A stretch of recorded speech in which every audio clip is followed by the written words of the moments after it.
My name is Emily Sumner with Sumner Immigration, and today I'd like to give some updates on consular processing. This information is from liaison meetings between AILA, the American Immigration Lawyers Association, and the Department of State. It's no surprise to anyone that there are still tremendous consular processing backlogs due to COVID. The Department of State is very much aware of that. They say that they are working through the backlogs that were created because of COVID, and they explained in that meeting that their funding was cut tremendously, or not cut, but they had reduced funding because their funding comes primarily from visa application fees. Of course, there were fewer people traveling when COVID first hit, so they had less funding and they had to cut people. Now they're rehiring and they're working on training those people. So there is hope, there's light at the end of the tunnel, but it's still going to continue to take time for Department of State to work through that backlog and to continue to restaff and retrain. The Department of State indicated that they are processing visas from within the United States and at other consular posts. I don't mean that a person is able to apply for a visa within the United States. Instead, I mean they're reallocating their workload. So if a person applies for a visa, for example, in India, they may reallocate that workload and have a person who's physically based in the United States or maybe at another consular post in another country. They're having those individuals work those cases to hopefully improve the processing times. Department of State also indicated that they've requested or they're working on extending the interview waiver program that's currently in place, that currently expires the end of December of 2022. Hopefully the interview waiver program will be extended for another year. That program allows a person who meets certain requirements to not have to go to an interview. So in theory, it reduces the wait time for the visa to be processed. It streamlines the process. We're seeing in reality that individuals are still having to wait weeks and months, even if they are eligible for the interview waiver program.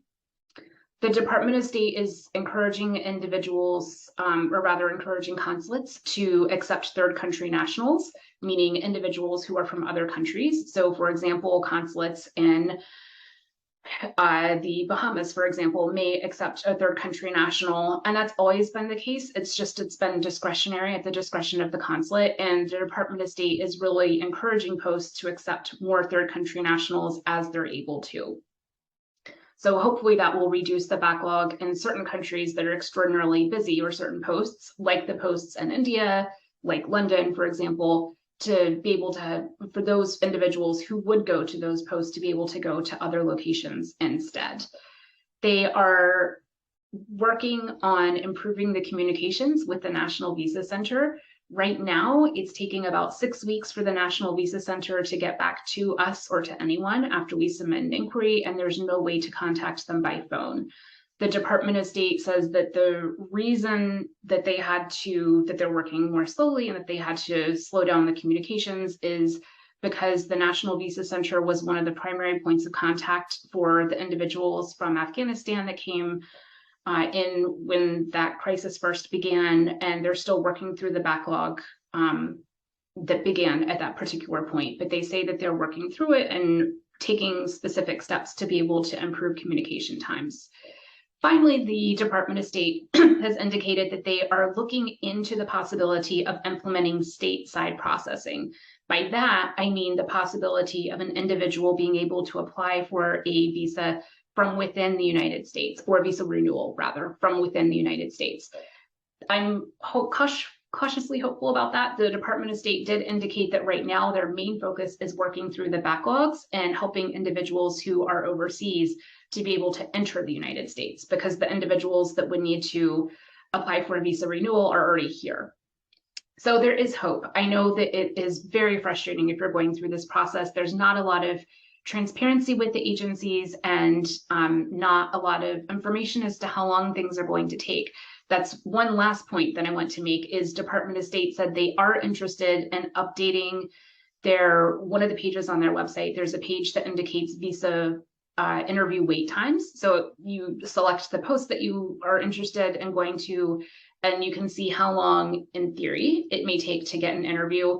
They're talking about adding tools to that to indicate which consulates would accept third country nationals and to indicate what the processing time is for the interview waiver program.